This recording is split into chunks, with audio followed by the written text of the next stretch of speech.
समझाना।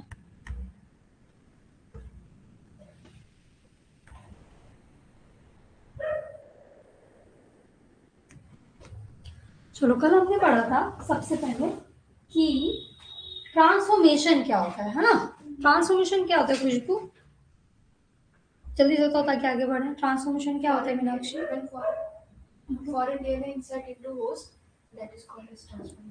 मतलब किसी भी तरीके से हम फॉरेन पार्टिकल और किसी फॉरेन चीज को एक होस्ट में इंसर्ट कर रहे हैं, इस प्रोसेस को कहते हैं ट्रांसफॉर्मेशन। समझ में? ये पता था? अब हमने ये पढ़ा था कि ट्रांसफॉर्मेशन के दो पॉसिबिलिटी हो सकती है, तो ट्रांसफॉर्मेशन हो जाए चाहे नहीं हो। ये मैं इसलिए रिपीट करा रही हूँ क्योंकि आज मुझे इसका डिस्टिंग्विशिंग कैसे डिफरेंशिएट करते हैं साइंटिस्ट दोनों के बीच में, ये पढ़ाना है। तो अगर इंसर्ट हो गया तो ट्रांसफॉर्म, और नहीं हुआ तो नॉन ट्रांसफॉर्मेंट। ट्रांसफॉर्मेंट दो टाइप के हैं, recombinant and non recombinant. Recombinant किस स्टेट में कहेंगे खुशबू? रिकॉम्बिनेंट कब कहेंगे बताओ? जब वो इनएक्टिव हो जाए। तुम्हें पता है क्या है? जब होस्ट में रिकॉम्बिनेंट डीएनए इंसर्ट हुआ है तो रिकॉम्बिनेंट है, रिकॉम्बिनेंट नाम से बता रहे हैं अपने। और अगर सिर्फ वेक्टर इंसर्ट हुआ है तो क्या है वो? Non recombinant. अब देखिए यहाँ जो समझाना था मुझे कि अगर हमारे पास ट्रांसफॉर्मेंट एंड नॉन ट्रांसफॉर्मेंट है तो इन दोनों के बीच में डिफरेंशिएट कैसे किया जाता है?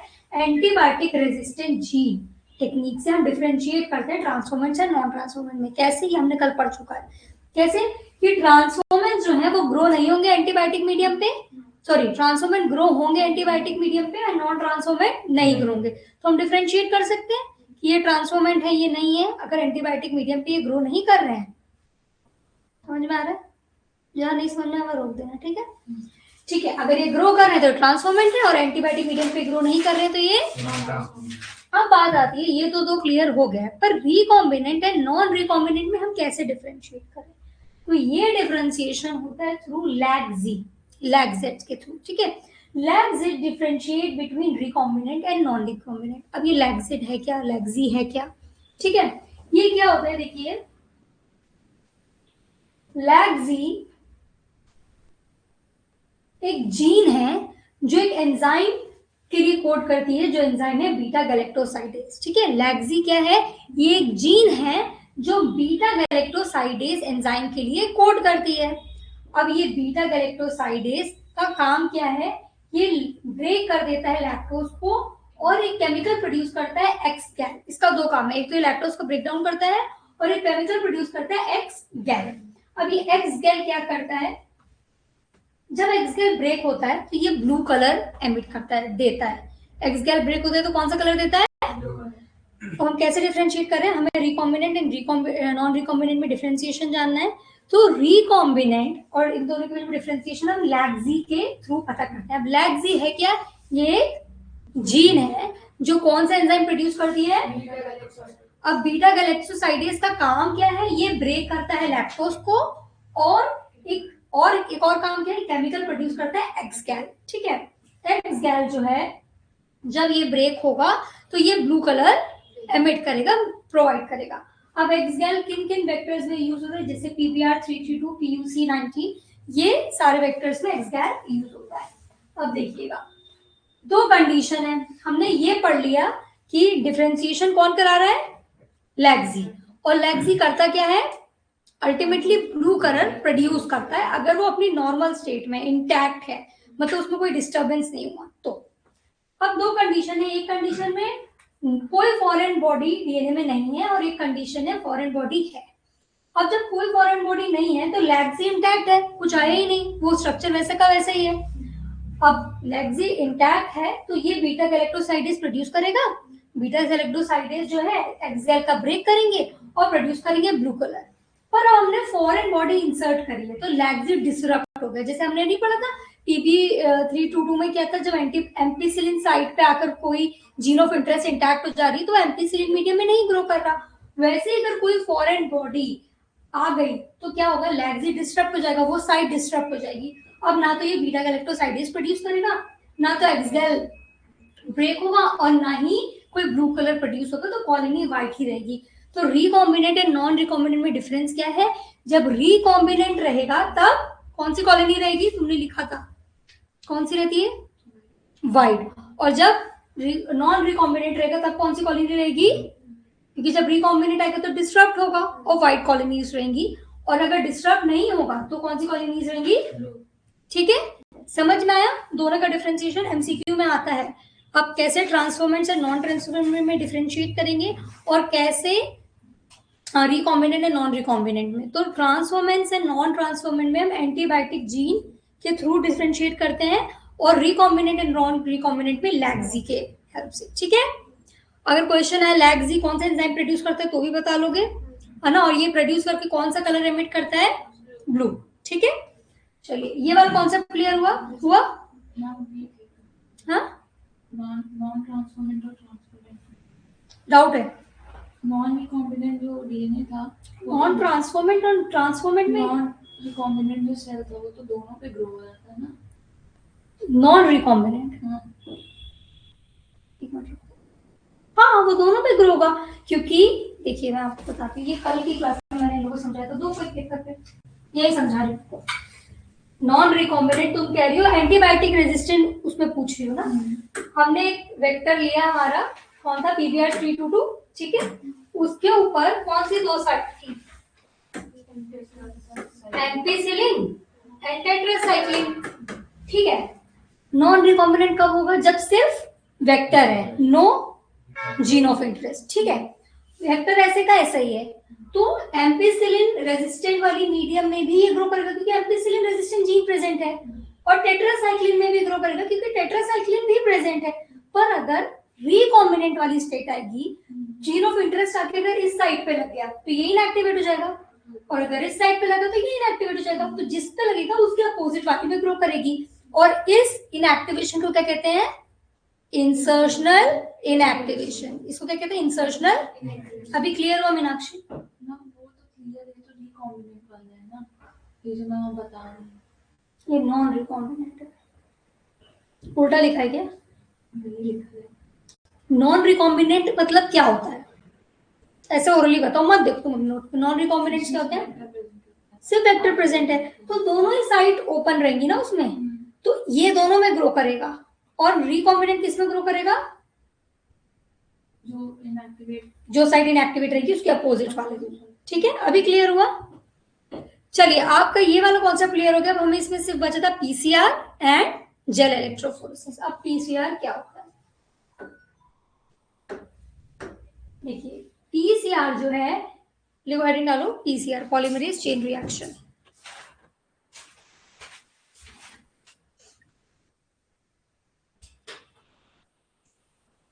अब आपने देखा है जब कहीं पर कुछ क्रिमिनल केस हो जाए तो एक अगर बाल मिल जाए उसको भी कलेक्ट करते हैं, छोटा सा किसी का नेल्स का पार्टिकल मिल जाए, सेल मिल जाए, उसको कलेक्ट करते हैं, है ना।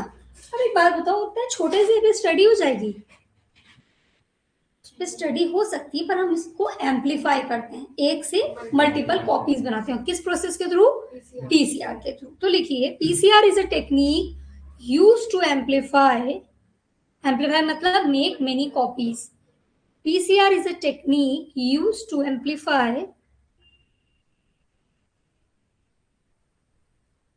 specific DNA segment in vitro. Specific DNA segment in vitro मतलब आउटसाइड बॉडी, मतलब बॉडी में नहीं, बाहर लैब में हम ये प्रोसेस कर रहे हैं। तो पीसीआर बेसिकली क्या है, समझ में आया? तुमने क्या लिखा था? नहीं, इसमें तुम्हें कोई डाउट आ रहा था ना, उल्टा लिखा था क्या? मैंने ये लिखा है कि मतलब जो नॉन रिकॉम्बिनेंट सेल होती दो है में वो दोनों पेज पे ग्रो करती है, एम्पिसिलिन पे भी और टेट्रासाइक्लिन पे भी। तो यही तो मैंने भी समझाया तुम्हें। देखो नॉन नहीं, ये देखो नॉन रिकॉम्बिनेंट क्यों ग्रो करेंगे, क्योंकि इसके पास कोई जीन ऑफ इंटरेस्ट नहीं है ना, सिर्फ वेक्टर है, और वेक्टर जैसे PBR322 इस पे दोनों साइड से एम्पिसिलिन भी टेट्रासाइक्लिन भी। यहाँ तक समझ में आया? अब तुम किसी एम्पिसिलिन एंटीबायोटिक रेजिस्टेंट रीजन में तुम इसे डालोगे तो ये ग्रो करेगी, ये मरेगी क्यों नहीं किल होगी, क्योंकि इसके पास एम्पिसिलिन रीजन है रेजिस्ट करने के लिए, और टेट्रा में भी डालोगे तो भी ग्रो करेगी। क्यों? क्योंकि इसमें टेट्रासाइक्लिन रीजन है टू प्रोटेक्ट इटसेल्फ। अभी समझ में आया कि नहीं आया? हाँ, तो ये क्या डाउट था इसमें, मुझे नहीं समझ में आया। नहीं जैसा आपने बोला कि इसमें भी ग्रो नहीं होता है, दोनों में ग्रो नहीं होता है। मैंने बोला नॉन रिकॉम्बिनेंट में दोनों में ग्रो करेगा और रिकॉम्बिनेंट में जिस साइट को इंसर्शनल इनएक्टिवेशन होगा उसके अपोजिट में ग्रो करेगा। अभी समझ में आया? चलो लिख लिया। चलिए अब हमने ऑलरेडी पढ़ लिया कि किस साइंटिस्ट ने इस मेथड को डेवलप किया था। कार्ल मोलिंस ने 1983 में, और इस काम के लिए इनको नोबेल प्राइज मिला 1993 में। अब पीसीआर की जरूरत क्यों है? Why PCR is needed? क्योंकि हमारे पास एक छोटा सा सेगमेंट है, उसको हमको मिलियन कॉपीज है, उसको बड़ा करना है, तो हम पॉलीमरेज चेन रिएक्शन करेंगे। क्यों? इसके हेल्प से हम एचआईवी डिटेक्ट कर सकते हैं फॉरेंसिक टेस्ट में, जेनेटिक डिसऑर्डर्स में, इन सभी चीजों में ये हेल्प करेगा। चले आगे, चलो लिख लो जल्दी से।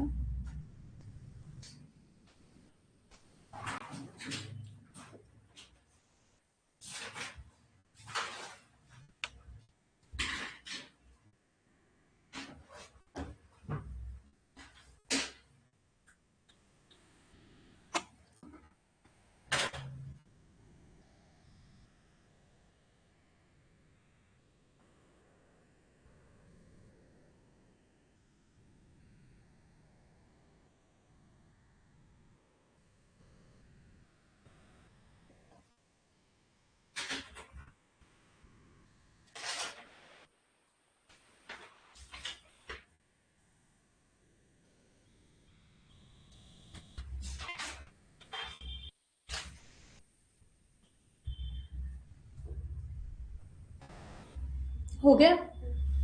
चलो अब पीसीआर करने के लिए क्या क्या कॉम्पोनेंट्स है, क्या क्या रिक्वायरमेंट है, देखिए शॉर्ट में लिखिए ये सारे नाम। Template, primer, Taq polymerase, dNTP and buffer solution magnesium 2+, ये सभी चीजें रिक्वायर्ड है। टेम्पलेट डीएनए क्यों रिक्वायरमेंट है इसकी? इसके आगे लिख लो। टेम्पलेट डीएनए क्या होता है? एक तरीके से मॉडल डीएनए जिसकी कॉपी करना है, तो इसके सामने लिखो डीएनए टू बी कॉपीड। जिस डीएनए की हमें कॉपी करना है वो है template DNA. DNA to be copied, ये मैं आपके समझ के लिए लिखवा रही हूँ, आप एग्जाम में चाहे लिखो चाहे नहीं लिखो, ये आपके ऊपर है। प्राइमर्स दो रहते हैं, हमने बताया था ना, कॉम्प्लीमेंट्री टू 3' एंड हम प्राइमर्स अब रखेंगे, कल पढ़ाया था। वो प्राइमर्स कितने रहते हैं? दो स्ट्रैंड बनाना है क्योंकि। तो ये क्या होते हैं? Short DNA sequence. प्राइमर्स क्या होते हैं? Short DNA sequence. Tag DNA polymerase क्या है? ये एक हीट स्टेबल एंजाइम है। अगर क्वेश्चन आए एमसीक्यू में तो टैग डीएनए पॉलीमरेज क्या होता है? Heat stable enzyme.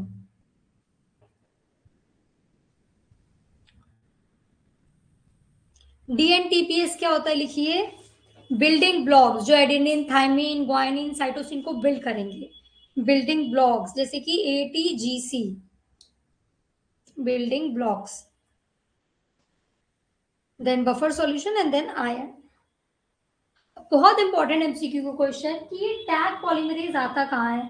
तो ये एक बैक्टीरिया नाम है थर्मस एक्विटिकस, इससे एक्सट्रैक्ट किया जाता है, आइसोलेट किया जाता है टैग पॉलीमरेज। ठीक है, ये नीट का बहुत इंपॉर्टेंट एमसीक्यू, इसको लिख के स्टार बना लो। तो टैग पॉलीमरेज आता है थर्मस एक्विटिकस से।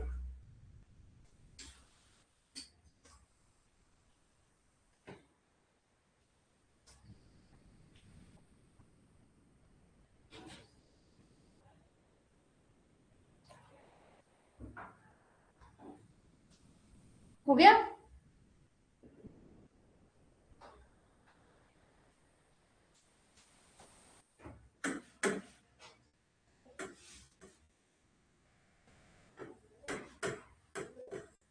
स्टेप्स कौन कौन से होते हैं? पहला स्टेप क्या है? डीनेचुरेशन, ये हम ऑलरेडी पढ़ चुके हैं ना, डीनेचुरेशन। दूसरा है एनीलिंग और तीसरा है एक्सटेंशन। ये तीनों स्टेप हम डिटेल में पढ़ चुके हैं, इन्हें हमें फिर से पढ़ने की जरूरत नहीं है।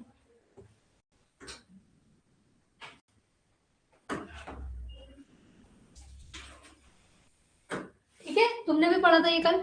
ये तीनों स्टेप हम ऑलरेडी पढ़ा चुके हैं। अब ये तीन स्टेप मिला करके क्या बनाते हैं? One cycle. ये तीनों स्टेप मिलकर के क्या बनाते हैं? एक। और ऐसे हम 25 to 30 साइकिल्स यूजली चलाते हैं टू प्रोड्यूस द प्रोडक्ट, है ना। अब हम इसे कुछ एमसीक्यूज लिखेंगे। चलो पहला फॉर्मूला लिखो, नंबर ऑफ कॉपीज, कितनी कॉपीज बन रही है इसका फॉर्मूला क्या रहेगा, number of copies is equal to 2n, number of copies is equal to 2n।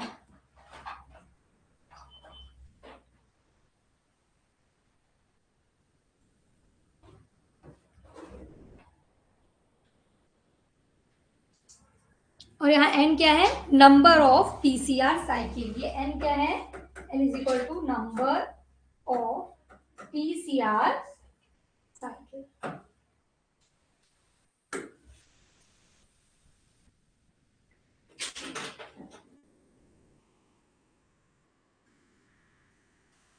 चलो एक क्वेश्चन लिखो इसके लिए, if a DNA sample undergoes 5 cycle of PCR, if a DNA samples undergoes 5 cycle of PCR, how many DNA copies will be formed? हमें पता करनी है DNA copies कितनी है, 5 साइकिल में कितनी DNA कॉपीज बनेंगी। तो फॉर्मूला क्या है, 2 की पावर n, n मतलब नंबर ऑफ पीसीआर कितना दिया ये, 5 ये कितना होगा 32 32 डीएनए की कॉपीज बनेंगी। ठीक है, इस टाइप का एमसीक्यू आएगा। चलो एक क्वेश्चन और करो, आफ्टर 10 साइकिल्स ऑफ पीसीआर, मतलब सिर्फ शॉर्ट में लिख लो, 10 साइकिल है पीसीआर की, starting from 1 DNA molecule, the number of DNA copies will be for, 10 cycle में कितनी कॉपीज बनेंगी अगर एक डीएनए का हम पीसीआर करा रहे हैं तो। 10 साइकिल है और हम एक डीएनए मॉलिक्यूल का क्या करा रहे हैं, पीसीआर, तो कितनी कॉपीज बनेंगी। कॉपीज पता करने से 10 साइकिल है, फॉर्मूला लगाओ आ जाएगा आंसर।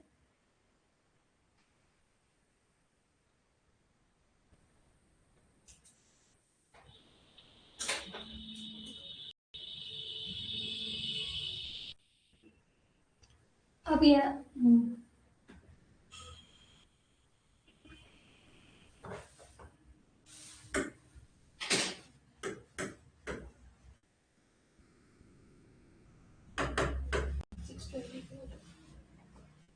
10 पावर है 2 की। कैलकुलेटर अलाउड है तो एग्जाम में 1000 के ऊपर आनी चाहिए, 2 की पावर 10 है तो 1024 हाँ 1024।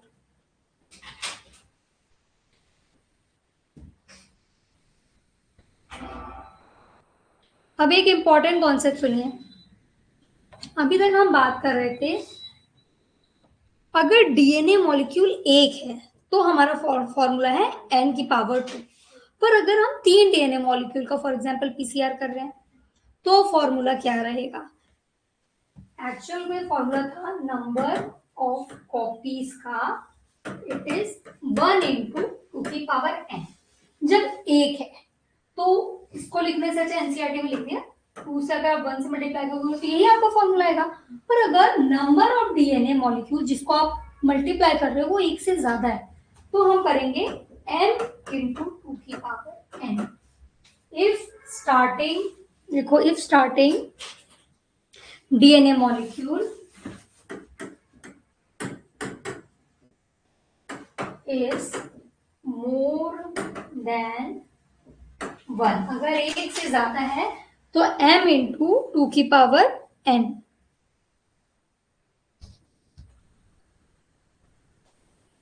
चलो तो इसके लिए मैं क्वेश्चन बता रही हूँ, आप करके दिखाओ इस फॉर्मूले से। अब दोनों में डिफरेंस समझ में आया सबको, क्या डिफरेंस है।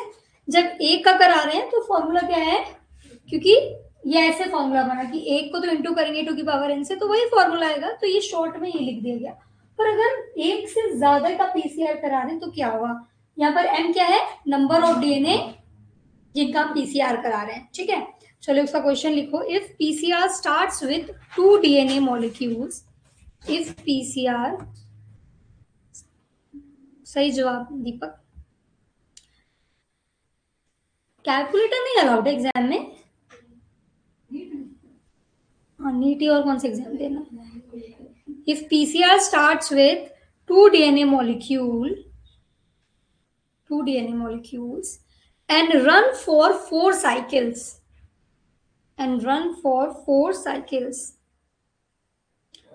total copies will be formed. कितनी होगी बताओ?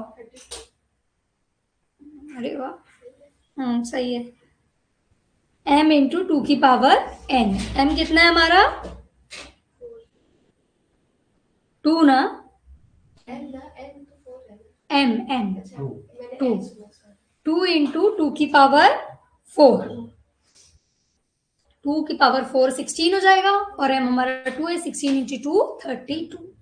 ठीक है, ऐसे क्वेश्चन आगे तो कर लोगे आप। हमने दोनों टाइप के क्वेश्चंस पढ़ लिए कि अगर पीसीआर कितनी कॉपीज बनेगी और अगर एक से ज्यादा प्रोडक्ट का पीसीआर करा रहे हैं तो क्या फॉर्मूला है। ठीक है, कुछ क्वेश्चंस आप ऐसे गूगल करके इसके निकाल लेना और प्रैक्टिस करना। कहो तो एक आध और दे दूं एक और? चलो लिखो। दीपक का मैसेज है। हाँ दीपक सही बोला। चलिए लिखिए, आफ्टर 30 साइकिल। ये तो बहुत मुश्किल है, 10 नहीं कर पा रहे थे, 30 साइकिल कहां से निकालोगे? चलो फिर भी करो। After 30 cycles of PCR, after 30 cycles of PCR, approximately how many DNA copies will be formed for one DNA? एक DNA का PCR कर रहे हैं तो 2 की पावर n का फॉर्मूला लगेगा 2 की पावर 30 लगभग। उसके बाद क्या? क्वेश्चन ये है कि 30 साइकिल है, कितने डीएनए बनेंगे? एक की बात हो रही है तो 2n वाला फॉर्मूला लगेगा 2 की पावर 30।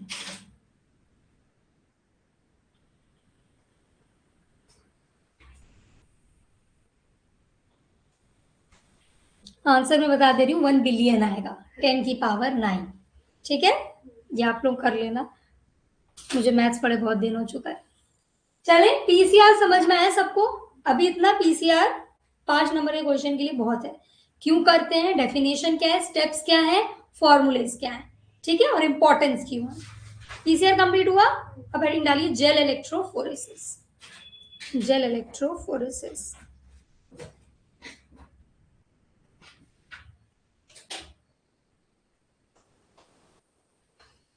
जेल इलेक्ट्रोफोरेसिस लिखिए।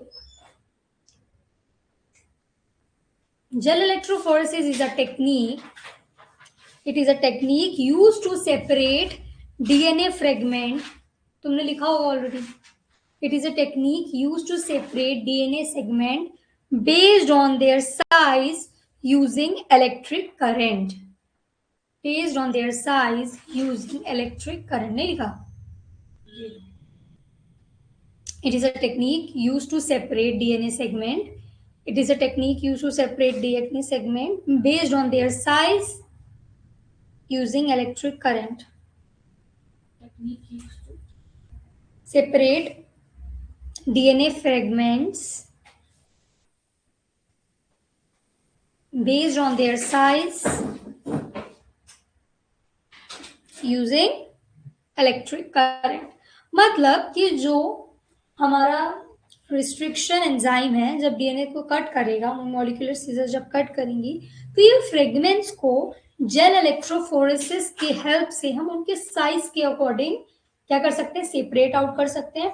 और ये सेपरेशन कैसे होगा, उनके साइज पे बेसिस, कि जो बड़ा है वो कहाँ जाएगा, छोटा है कहाँ जाएगा, अभी मैं बताऊंगी, पर साइज के बेसिस पे हम इसको, जैसे हाइट वाइज खड़ा कर दिया बच्चों को, वैसे हमने डीएनए के फ्रेगमेंट्स को ऐसे डिफरेंशिएट किया। और कब, जब उसके थ्रू हम इलेक्ट्रिसिटी पास करेंगे, इलेक्ट्रिक करंट पास करेंगे। ठीक है, प्रिंसिपल लिखो इस टेक्निक का, किस प्रिंसिपल पे काम करता है? प्रिंसिपल क्या है इसका?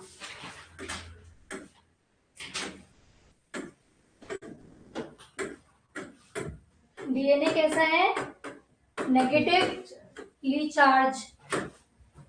डीएनए कैसा है, नेगेटिवली चार्ज, तो ये इलेक्ट्रिक फील्ड में किस तरफ जाएगा, पॉजिटिव, एनोड की तरफ, है ना। तो लिखिए डीएनए इज नेगेटिवली चार्ज। क्यों? क्योंकि डीएनए में होता है फॉस्फेट ग्रुप, है ना, तो ब्रैकेट में लिख सकते हो फॉस्फेट ग्रुप की वजह से। when electric current is applied, DNA moves toward positive electrode जिसका नाम होता है anode. DNA moves towards anode, that is positive electrode. ठीक है, DNA moves towards electrode, that is positive electrode. अगर एमसीक्यू में क्वेश्चन आए कि जेल इलेक्ट्रोफोरेसिस पे एनोड और कैथोड में से किसकी तरफ डीएनए जाते हैं, तो आप क्या कहोगे? एनोड, पॉजिटिवली चार्ज की तरफ. अब ये जो हमारा जेल इलेक्ट्रोफोरेसिस है ये एक मीडियम में होता है, मतलब एक चीज जिसके अंदर ये फ्रेगमेंट्स सेपरेट आउट होंगे. तो इसकी मीडियम क्या होती है? लिखिए, मीडियम यूजेस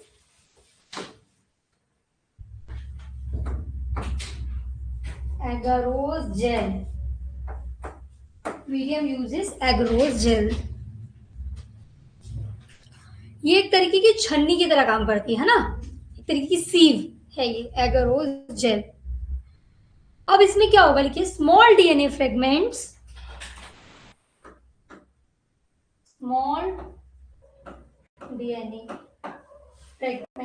कल मैंने बताया था पतले लोग तेज भागते हैं कि मोटे लोग? पतले लोग. इन जनरल, अगर एथलीट है तो कोई बात अलग है. स्मॉल है तो ये कहां जाएगा?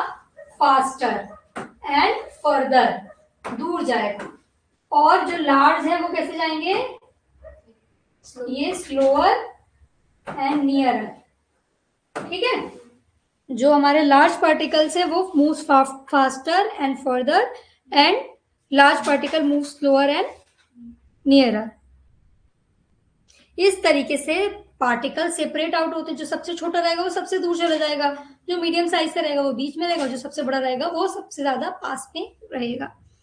अब क्या दिखता है इसमें, मतलब इसका रिजल्ट कैसा आएगा? विजुअलाइजेशन, आप हेडिंग डाल सकते हैं इसमें, विजुअलाइजेशन.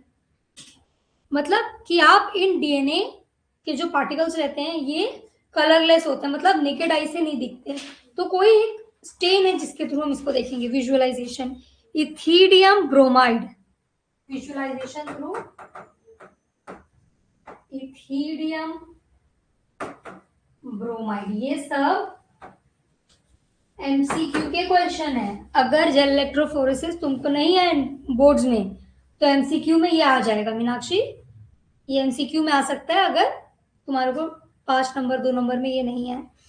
ठीक है, इथिडियम ब्रोमाइड वो स्टेन है जो कि यूज होता है इन फ्रेगमेंट्स को देखने के लिए. ठीक है,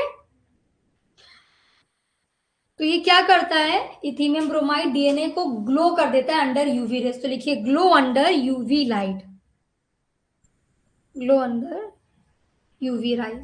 अब जेल इलेक्ट्रोफोरेसिस टेक्निक का यूज कहाँ होता है? एप्लीकेशंस कहाँ होते हैं? लिखिए, एप्लीकेशंस डीएनए फिंगरप्रिंटिंग में. एप्लीकेशन लिखिए कहाँ होती है?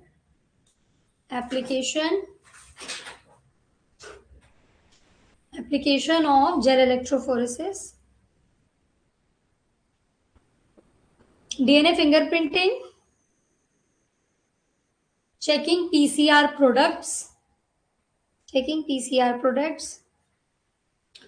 genetic disorder analysis,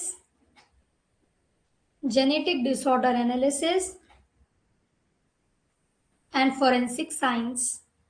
DNA fingerprinting, checking PCR products, genetic disorder analysis and forensic science. ये सभी जगहों पे हमारा जेल इलेक्ट्रोफोरेसिस यूज होता है. ठीक है, तो एक तरीके से पीसीआर क्या है? एम्पलीफाई करता है डीएनए को.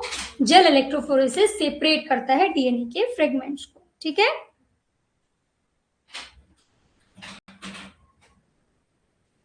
तो हम विजुअलाइजेशन के लिए इथिडियम ब्रोमाइड यूज करें. नेकेड आई से डीएनए आर नॉट विजिबल, तो उसको हम एक स्टेन के थ्रू कलर करते हैं इथिडियम ब्रोमाइड, जो उसको क्या करता है? रेडियो एक्टिव बना देता है.